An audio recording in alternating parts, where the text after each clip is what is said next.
is Avantika, and I play Karen Shetty in Mean Girls. I was a huge fan of Mean Girls.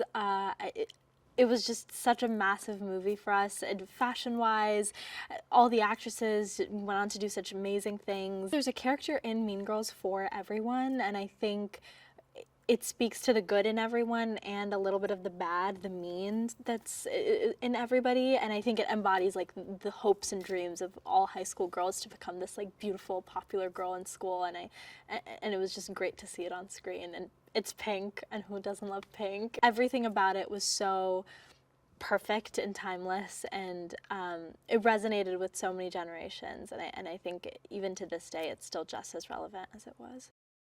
We've updated the fashion, and we've updated, you know, the people who are in it as well. I think the cast and the whole environment feels a lot more inclusive. TikTok is so relevant today, and such a massive thing, and so I think incorporating that into how people are bullied and how people are coming out of bullying and using the platform to kind of reclaim the narrative is also very relevant in this film. Karen has always been my favorite character, just because I think she's, you know, undeniably the nicest of the Mean Girls, and she's sweet and charismatic and kind, and I've loved her always, and so to be able to take on, I guess your favorite part from the movie is nothing short of a dream come true.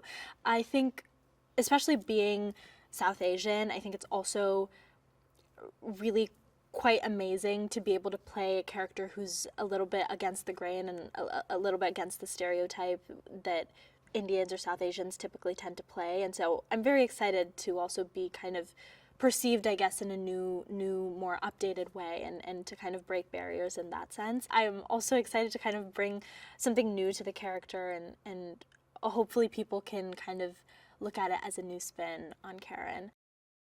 Karen, to me, is like a bundle of joy, a bundle of oblivious joy, and I think she has kind of gotten roped into the plastics because she's beautiful and because she, I guess, struggles to maintain a sense of individuality, and I think throughout this movie we see her kind of perceive everything that's happening around her and perceive the bullying in a sense of being like, oh, what is going on? And I think it's really interesting to see how someone who may typically be seen as like a pushover kind of grow a sense of understanding of the world around them.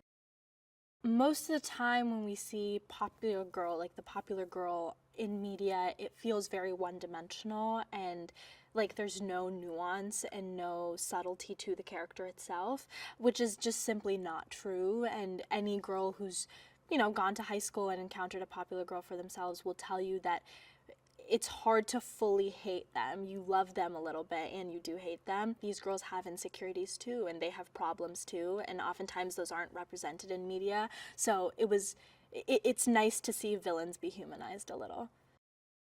With the advent of social media, a lot has changed, and so I think it'll be fun for audiences, at least this generation, to see themselves a little bit more clearly in this film than the original. I think they'll like the music. I think the music brings a lot to the film, and I think it's what really makes this version shine, and I think it's easy to get caught up in the fact that this is not the original and that this is a new take on the characters, but I think the songs and seeing how these characters have evolved to be slightly different, I think will really make audiences quite happy. There's so much color, there's these wonderful songs, there's these massive sets, and you know, Renée Rapp is in it, Auliʻi Cravalho is in it, Bebe Wood is in it, Tina Fey's in it, so many people, Ashley Park. I mean, why would you not want to see all of them in theaters? I'd go and see this movie with my best friend, and my mom probably. I feel like both of them would enjoy it, and I would enjoy watching it with them.